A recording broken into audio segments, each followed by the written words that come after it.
بسم اللہ الرحمن الرحیم۔ السلام علیکم ناظرین۔ مجھے بچپن سے ہی اللہ کے گھر کو دیکھنے کا، اللہ کے گھر کی زیارت کرنے کا بہت زیادہ شوق تھا۔ میں نے اپنے ابا سے بھی کئی بار کہا کہ میں عمرہ کرنا چاہتی ہوں۔ ابا بولے بیٹی میرے پاس تو اتنی استعداد نہیں، تو اپنے شوہر کے گھر جا کر اپنا شوق پورا کر لینا۔ میں سوچ بھی نہیں سکتی تھی کہ حج اور عمرے پر جانے کے بعد میری زندگی میں اتنی بڑی تبدیلی آ جائے گی۔ میری شادی ہوئی، میں نے اپنے شوہر سے بھی اس خواہش کا اظہار کیا۔ مجھے یاد ہے میری اس خواہش پر انہوں نے بہت خوشی کا اظہار کیا تھا۔ کہنے لگے ٹھیک ہے، میں تمہیں عمرے پر نہیں بلکہ حج پر لے جاؤں گا۔ میری شادی رمضان سے پہلے ہوئی تھی۔ چھوٹی عید کے بعد ہم حج کی تیاریاں کرنے لگے تھے، کیونکہ میرے شوہر پہلے سے ہی درخواست دے رکھی تھی۔ میں اپنی زندگی کی سب سے خوشی دیکھنے جا رہی تھی۔ میں اس قدر خوش تھی کہ بتا نہیں سکتی۔ بڑی عید سے کچھ دن پہلے میرے شوہر نے مجھے بتایا کہ میں حج کے لیے روانہ ہو جاؤں گا کچھ دن بعد۔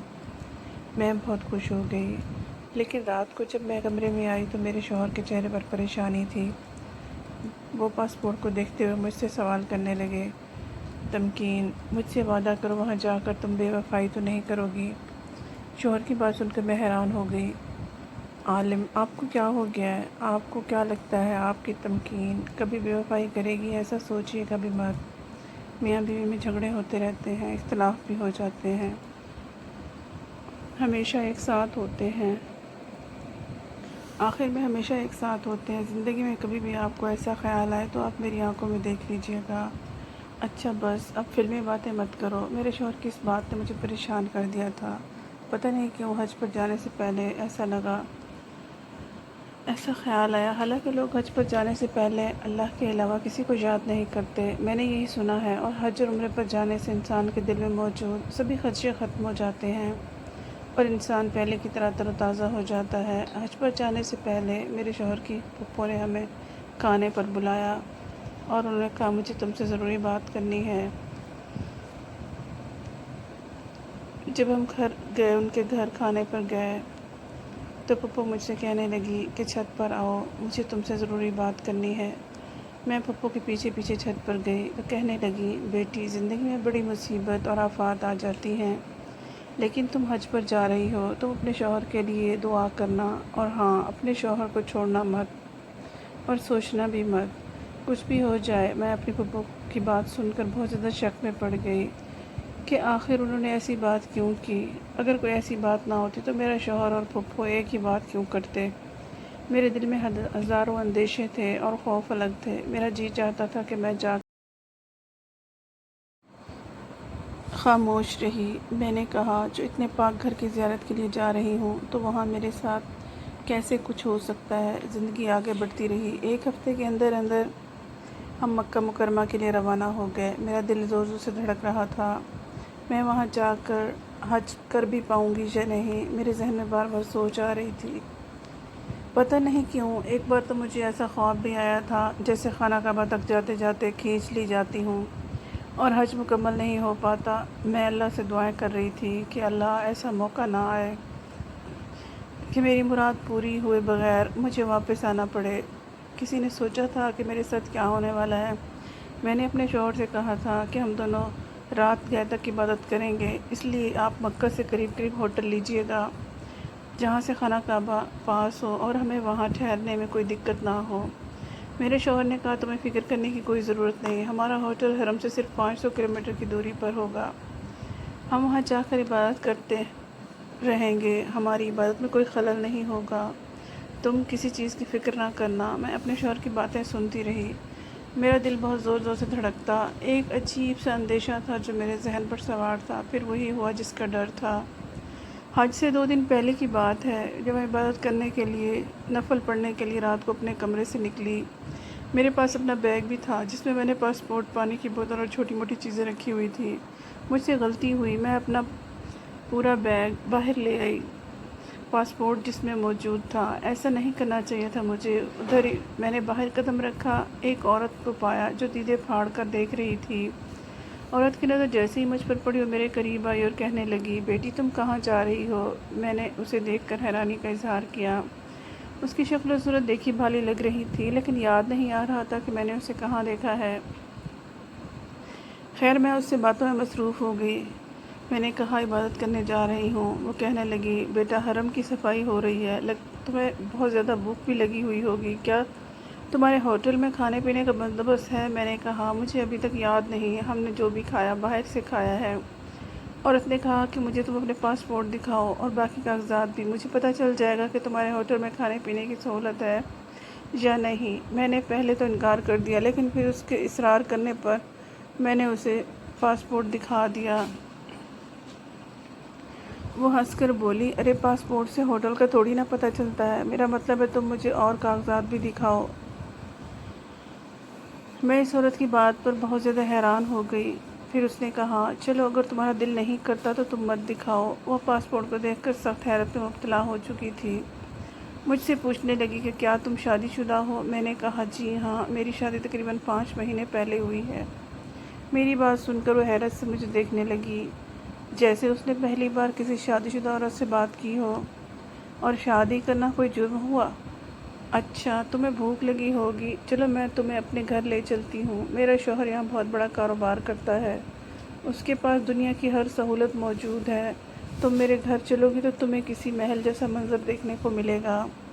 عورت کی باتوں سے مجھے اس میں بہت دلچسپی ہونے لگی۔ پھر بولی تمہیں پتہ ہے جہاں چوری چکاری اور جرائم کا تو اندیشہ ہی پیدا نہیں ہوتا۔ یہ پاک شہر ہے، یہاں پاک لوگ رہتے ہیں، اگر کوئی ناپاک آ بھی جائے تو پکڑا جاتا ہے۔ اس کی باتیں بڑی سخت اور کڑوی تھیں، میں اس کو سمجھ نہیں پا رہی تھی، لیکن پھر بھی میں نے سوچا کہ اس ملک میں تو کسی برائی کا تصور ہی پیدا نہیں ہوتا، سو میں اس کے ساتھ چلی گئی۔ مجھ سے کہنے لگی تم اپنے گھر جاؤ گی تو تمہیں دنیا کا ہوش نہیں رہے گا۔ اس کی ذومانی باتیں تھیں، پر میں اس کے ساتھ چلتی رہی۔ چلتے چلتے وہ ایک گاڑی تک رکی اور بولی میری گاڑی میں بیٹھو۔ گاڑی کو چلانے والا ایک بڑا سیاہ آدمی تھا، کالے رنگ کا تھا۔ میں اسے دیکھ کر مزید حیران رہ گئی۔ عورت باقاعدہ گاڑی لے کر آئی تھی، اس کا کیا مقصد تھا؟ مجھ سے بات چیت کرنا تھا، کیونکہ ایسا بھی ہو سکتا ہے کہ اگر وہ عورت مجھ سے بات کرنا چاہتی تھی تو وہ مجھے ڈھونڈے ہوئے یہاں تک آئی تھی۔ میرا دل چاہا کہ میں گاڑی کا دروازہ کھول کر یہاں سے واپس چلی جاؤں، لیکن اس کے چہرے کی طرف دیکھا تو مجھے یقین ہو گیا کہ وہ کسی طریقے سے کوئی بری عورت معلوم نہیں ہو رہی تھی۔ میں خاموشی سے بیٹھی رہی۔ گاڑی میں تقریباً 20 منٹ چلنے کے بعد ایک جگہ رک گئی۔ باہر ایک بڑا خوبصورت باغ تھا اور اس کے اندر ایک سفید رنگ کا گھر جو کسی محل سے کم نہیں لگتا تھا۔ گھر کا ڈیزائن واقعی میں مغلیہ دور کے کسی محل جیسا تھا۔ میں وہاں اتری اور عورت میرا ہاتھ پکڑ کر مجھے اندر لے آئی۔ دروازے کے اندر داخل ہوتے ہی اس کے چہرے پر کرختگی چھا گئی۔ اب تم یہاں آئی ہو تو میری مرضی سے ہی جاؤ گی۔ اس نے بڑی عجیب سے لہجے میں بات کی تھی۔ ظاہر ہے مہمان تو میزبان کی مرضی سے ہی جاتا ہے۔ یہ کہتا ہوا ایک آدمی اس گھر سے باہر نکلا۔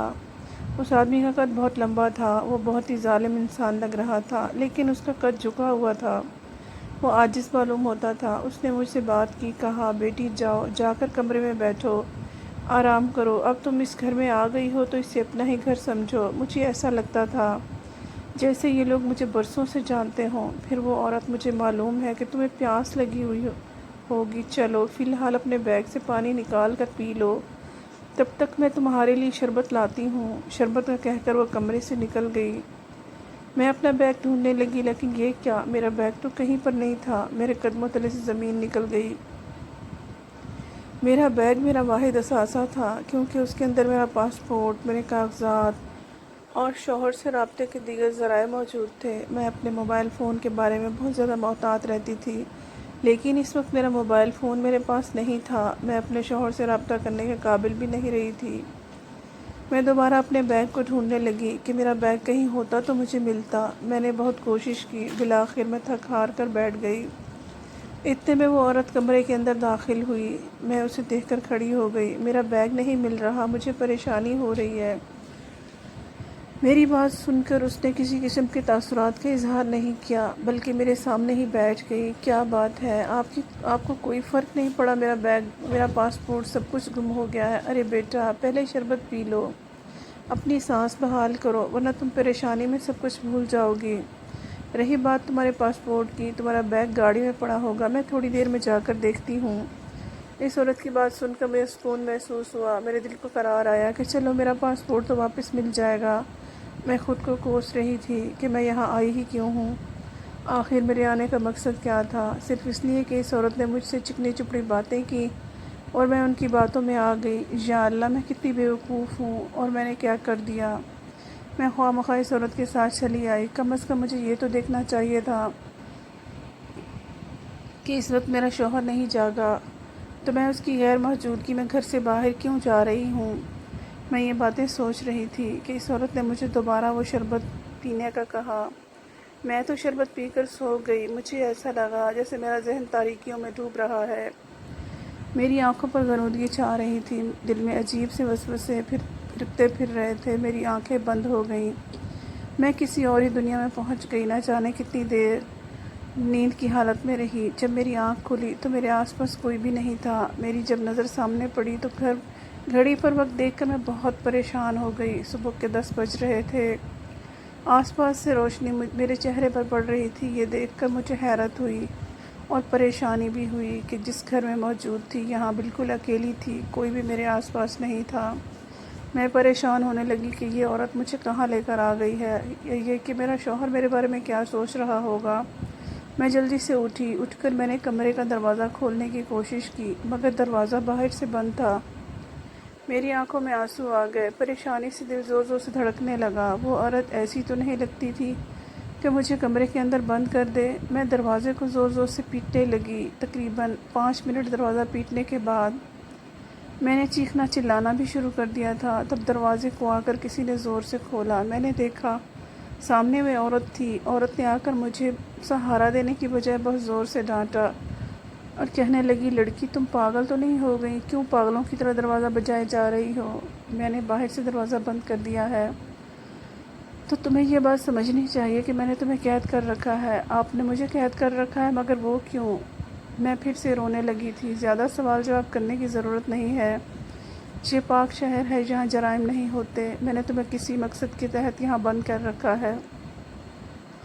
میں تمہارے شوہر سے حساب کر لوں گی، فی الحال تم اندر کمرے کے بیٹھی رہو۔ عورت مجھے ہدایات دے کر چلی گئی۔ میرا دل بہت برے طریقے سے دھڑک رہا تھا، آنکھوں سے آنسو بہہ رہے تھے۔ میں اپنے شوہر کو یاد کرنے لگی۔ میرا پاسپورٹ اور بیگ بھی گم ہو گیا تھا۔ ظاہر ہے لگتا ہے اسی عورت نے کہیں سے اٹھا لیا ہوگا۔ پھر تھوڑی دیر کے بعد کمرے کا دروازہ کھلا۔ میں نے خدا کا شکر ادا کیا۔ میں نے اس عورت سے کہا کہ وہ مجھے میرے ہوٹل تک چھوڑ آئے۔ کہنے لگی کہ بی بی، اگر تم باہر نکلو گی تو نقصان تمہارا ہی ہوگا۔ وہ عورت یہ کہتے ہوئے بڑی شفاق لگ رہی تھی، اس کی آنکھوں کے گرد حلقے تھے۔ مجھے یہ بات کر کے اس نے جیسے نڈھال کر دیا تھا۔ آپ یہ کیسی باتیں کر رہی ہیں؟ میں باہر جانا چاہتی ہوں۔ کیا آپ مجھے یہاں اس لیے لے کر آئی تھیں کہ مجھے قید کر سکیں؟ خدا کا خوف کریں، آپ میں ذرا سی شرم نہیں؟ میری بات سن کر وہ کہنے لگی کہ تمہارا پاسپورٹ اور بیگ وغیرہ گم ہو گیا ہے، مجھے اس بات کی پریشانی ہے۔ رہا سوال تمہیں یہاں بند کرنے کا، تو میں نے اس لیے بند کیا کہ تم بغیر پاسپورٹ کے یہاں سے نکلی تو تمہیں یہاں کی پولیس گرفتار نہ کر لے۔ تمہیں تو پتہ ہے یہاں کی پولیس کتنی سخت ہے۔ اس عورت کی بات سن کر میں وقتی طور پر تو چپ ہو گئی، پھر مجھے شربت کا خیال آیا اور میں نے جھٹ سے پوچھا، اگر آپ مجھے یہاں اس لیے لائی تھی تو پھر آپ نے شربت کیوں پلایا؟ آپ تو اچھی طرح جانتی ہیں اس شربت میں کوئی نشہ آور دوا ملی ہوئی ہے، میں جسے پیتے ہی سو گئی۔ ضرور اس میں آپ کی کوئی سازش ہے۔ بیٹا، خدا کا خوف کرو، اپنے کانوں کو ہاتھ لگاؤ اور اس رب سے معافی مانگو۔ تم اس کے سامنے مجھ پر الزام لگا رہی ہو، اتنا تو سوچو بیٹی، میں تمہیں یہاں نیکی کی غرض سے لے کر آئی تھی، اب تم کہہ رہی ہو کہ میں نے تمہیں شربت میں نشہ آور دوا ملا کر پلا دی۔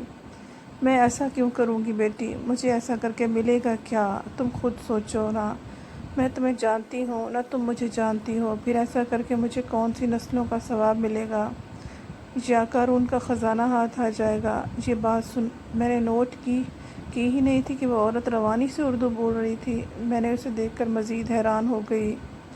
آپ کو اردو آتی ہے؟ یہ تو میں نے سوچا ہی نہیں، میں تو سوچ رہی تھی آپ ایک عربی خاتون ہیں، پر یہ بھول گئی تھی کہ آپ تو اردو بول رہی ہیں۔ آپ یقیناً میرے ہی ملک کی ہوں گی، اگر آپ میرے ملک کی ہیں تو پھر مجھے جانتی بھی ہوں گی۔ میری بات سن کر وہ غصے سے اٹھ کھڑی ہوئی تجھے میری بات پر یقین نہیں آتا ڈائن، تو بھی اپنی ماں جیسی نکلی۔ آپ کو میری ماں کا پتہ ہے؟ میں نے اسے معصومانہ انداز میں پوچھا تو وہ بولی، نہیں مجھے تیری ماں کے بارے میں کچھ علم نہیں، لیکن تیری شکل دیکھ کر لگ رہا ہے کہ تو اسے تنگ کرتی ہوگی۔ ارے میں نے تجھے یہاں پر پناہ دی اور تو مجھے ہی باتیں سنائی جا رہی ہے۔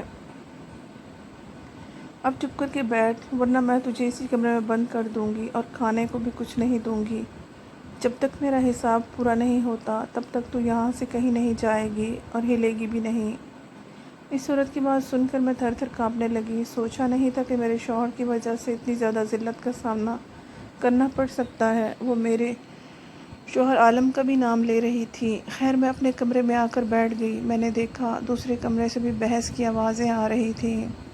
وہ عورت میرے کمرے سے جا چکی تھی، لیکن میں نے دیکھا کہ اس بار اس نے کمرے کے دروازے کو کھلا چھوڑ دیا تھا۔ جس کمرے سے بحث اور اونچی آوازوں کی آواز آ رہی تھی، میں نے بھی اسی طرف دھیرے دھیرے چلنا شروع کر دیا۔ جیسے ہی میں کمرے کے دروازے کے باہر پہنچی تو سامنے کا منظر دیکھ کر میری تو قدموں تلے سے زمین نکل گئی۔ میں نے دیکھا وہاں میرا شوہر کھڑا تھا، اس آدمی سے اونچی آواز میں بحث کر رہا تھا اور ساتھ ہی اس عورت کو بھی کچھ آواز میں بحث کر رہا تھا اور ساتھ ہی کچھ سمجھانے کی کوشش بھی کر رہا تھا، لیکن مجھے کوئی بھی بات صحیح سے سمجھ نہیں آ رہی تھی۔ اس سے پہلے کہ میں مزید آگے بڑھتی، کسی نے میرے منہ پر ہاتھ رکھا۔ میں پیچھے پلٹی تو ایک جوان عورت تھی جو کہ قد میں مجھ سے کافی لمبی تھی اور وہ مجھے آگے جانے سے روک رہی تھی۔ اس نے مجھے ایسے دیکھا جیسے مجھے کھا جائے گی۔ اسے دیکھ کر میں سہم گئی تھی۔ کون ہو تم یہاں؟ مجھے کیوں روک رہی ہو؟ میں نے اس سے پوچھا تو وہ بولی، میں کون ہوں یہ تو تمہارے شوہر کو پتہ ہے، لیکن تم کون ہو یہ میں اچھی طرح جانتی ہوں۔ لیکن تم کسی بات کو نہیں جانتی، تم تو بس جھوٹ میں زندگی گزار رہی ہو۔ ابھی جب تمہیں حقیقت پتہ چلے گی تو تم اپنا سر نوچ لو گی، لیکن اس آدمی کے ساتھ دوبارہ نہیں جاؤ گی اور نہ ہی اس کے ساتھ رہو گی جسے تم اپنا شوہر کہتی ہو۔ بکواس بند کرو، میرے شوہر کے بارے میں ایک لفظ مت بولنا۔ تمہارا شوہر تو صرف تمہارا ہی شوہر نہیں، کسی اور کا بھی شوہر ہے۔ اس لڑکی کی بات سن کر میرے قدموں تلے سے زمین نکل گئی۔ کسی اور کا شوہر؟ تم کہنا کیا چاہتی ہو؟ ہماری شادی کچھ مہینے پہلے ہوئی ہے، ایسا برا وقت نہیں آیا مجھ پر میرا شوہر دوسری شادی کرے اور مجھے پتہ بھی نہ ہو۔ دوسری شادی اس نے نہیں کی، وہ تو تم نے کی ہے اس سے۔ اس کی پہلی بیوی کوئی اور ہے، خوابوں میں ہوگی۔ میں نے تو آج تک اپنے شوہر کی دوسری شادی کا نام نہیں سنا۔ رے تم کیوں سنو گی؟ تم اس کی بیوی ہو، وہ تمہیں ایسی باتیں تھوڑی بتائے گا۔ اس لیے اپنے ذہن پر فالتو کا زور مت ڈالو۔ میں نے جو تمہیں کہا ہے وہی کرو، ورنہ اچھا نہیں ہوگا۔ ہو سکتا ہے کہ وہ پاسپورٹ نہ ہونے کی وجہ سے یہاں کی پولیس تمہیں گرفتار کر لے، پھر تم کیا کرو گی؟ ہم خود جا کر تمہاری رپورٹ لکھوائیں گے، سو چپ چاپ یہاں بیٹھی رہو۔ میں نے اس عورت کی بات سنی تو میرا دل تھر تھر کانپنے لگا۔ اگر میں یہاں کی جیل میں چلی گئی تو 30 سال تک باہر نہیں آ پاؤں گی۔ میرے ذہن میں ڈراؤنے ڈراؤنے خیالات آنے لگے، لیکن میں نے سوچ لیا تھا کہ میں اپنے شوہر کو ایسے نہیں جانے دوں گی۔ یقیناً وہ یہاں ان لوگوں سے بحث اسی لیے کر رہا ہوگا کیونکہ ان کے درمیان کوئی بات چیت چل رہی ہے، اور وہ بات چیت یقیناً میرے بارے میں ہی ہے۔ میں نے آگے بڑھ کر کمرے کا دروازہ کھولا اور زور سے چلا کر اپنے شوہر کو پکارا۔ میرے شوہر نے مجھے دیکھا تو اس کی آنکھوں میں چمک آ گئی۔ مجھے دیکھ کر وہ میری طرف بڑھنے لگا۔ تکمین، تم کہاں چلی گئی تھی؟ میں نے تمہیں کہا بھی تھا کہ میرے بتائے بغیر ہوٹل سے باہر نہ نکلنا۔ یہ عورت تمہیں ڈھونڈتی ڈھونڈتی وہاں آ گئی۔ اس نے تو ہمارے خاندان میں ہی اپنے مخبر رکھے ہوئے تھے، اسے سب پتہ تھا کہ ہم لوگ کس جگہ پر ٹھہرے ہیں اور یہاں کیسے رہیں گے۔ یہ تمہیں پھنسا کر یہاں لے آئی اور تم اس کے ساتھ چلی بھی آئی۔ آپ مجھے پہلے یہ بتائیں یہ دوسری بیوی والا چکر کیا ہے؟ خدا کے لیے تکمین، یہاں پر یہ بات مت چھیڑو۔ یہاں پر کچھ لوگ ایسا ہی چاہتے ہیں کہ ہم لڑنا شروع کر دیں اور ہم الگ ہو جائیں۔ میں تمہیں گھر چل کر سب کچھ بتاؤں گا۔ اگر تم نے یہاں لڑائی کی تو اس کا کوئی فائدہ نہیں ہوگا، بلکہ ہماری زندگیوں میں اور زیادہ زہر گھول دیا جائے گا۔ تمہارا پاسپورٹ بھی اسی نے چھپایا ہے تاکہ تم دوبارہ جا نہ سکو اور تمہیں یہاں کی پولیس گرفتار کر لے۔ لیکن میں اتنا بھی بچہ نہیں، میں نے پاکستانی ایمبیسی سے تمہارے پاسپورٹ کی کاپی منگوائی ہے، وہ راستے میں ہی ہے۔ تم پولیس سے مت ڈرو۔ میرے ساتھ چلو، میں تمہیں ساری بات بتاؤں گا۔ اور ہاں نائکا، میں کسی صورت بھی تمہیں طلاق نہیں دوں گا۔ اور اگر تم یہ سوچ رہی ہو کہ طلاق لے کر تم مجھ سے وہ سارے پیسے بٹور لو گی، تو ایسا کبھی نہیں ہوگا۔ جو تمہیں حق مہر کی صورت میں ملنا تھے وہ تمہیں ساری زندگی نہیں مل سکیں گے۔ تم یہیں پر رہو، جیو مرو، مجھے اس سے کوئی غرض نہیں۔ دوبارہ ایسی اونچی حرکت کی تو مجھ سے برا کوئی نہیں ہوگا۔ میری بیوی بہت معصوم ہے، اسے تم جیسی چال باز عورتوں کی چالوں کا نہیں پتہ، لیکن اب اسے ساری حقیقت بتا دوں گا کہ کیسے تم نے اپنے جال میں پھنسایا مجھے، اور پھر مجھ سے حق مہر کے بدلے بھاری رقم نکلوا کر تم یہاں آ گئی۔ تم نے مجھ سے طلاق بھی اسی لیے مانگی کہ میں تمہیں طلاق دے دوں اور پھر تمہیں حق مہر کی ساری رقم مل جائے۔ یہی سب کچھ کر کر کے تو تم نے یہاں پر گھر بنا لیا ہے، اور اب تم نے اپنی ماں کو بھی میرے پیچھے لگا دیا کہ وہ میرے لائق ہوتی۔ یقیناً تمہارے باپ کے بہکاوے میں آ گیا تھا میں نے تم سے شادی کر کے بہت بڑی غلطی کی تھی، تمہارا بدلہ لے لیا۔ شرم کرو، تم جیسی عورت کو بیوی بنانے کی غلطی کی تھی میں نے۔ اب میں ساری زندگی تمہاری طرف دیکھوں گا بھی نہیں اور تھوکوں گا بھی نہیں۔ میں بیوی سے محبت کرتا ہوں۔ کھڑے کھڑے مجھے ساری حقیقت معلوم ہو چکی تھی، میرے ساتھ یہ سب کچھ کیوں ہوا، لیکن اب غصہ مجھے اپنے شوہر پر ہے جس نے مجھے اس حقیقت سے بے خبر رکھا اور طلاق دینے سے پہلے ہی مجھ سے شادی کر لی۔ میرے ابا کو یہی کہا کہ میں کنوارا ہوں۔ میری پہلی شادی نہیں ہوئی، ہم نے حج تو کر لیا پر دل میں ایک روگ رہ گیا تھا۔ آپ کے خیال میں کیا غلطی ہے میری، یا میرے شوہر کو ایسا نہیں کرنا چاہیے تھا؟ اور کیا میں اپنے شوہر کو معاف کر دوں یا یہ بات اپنے اماں ابا کو بتا دوں؟ مجھے آپ کی رائے کا انتظار رہے گا۔ شکریہ۔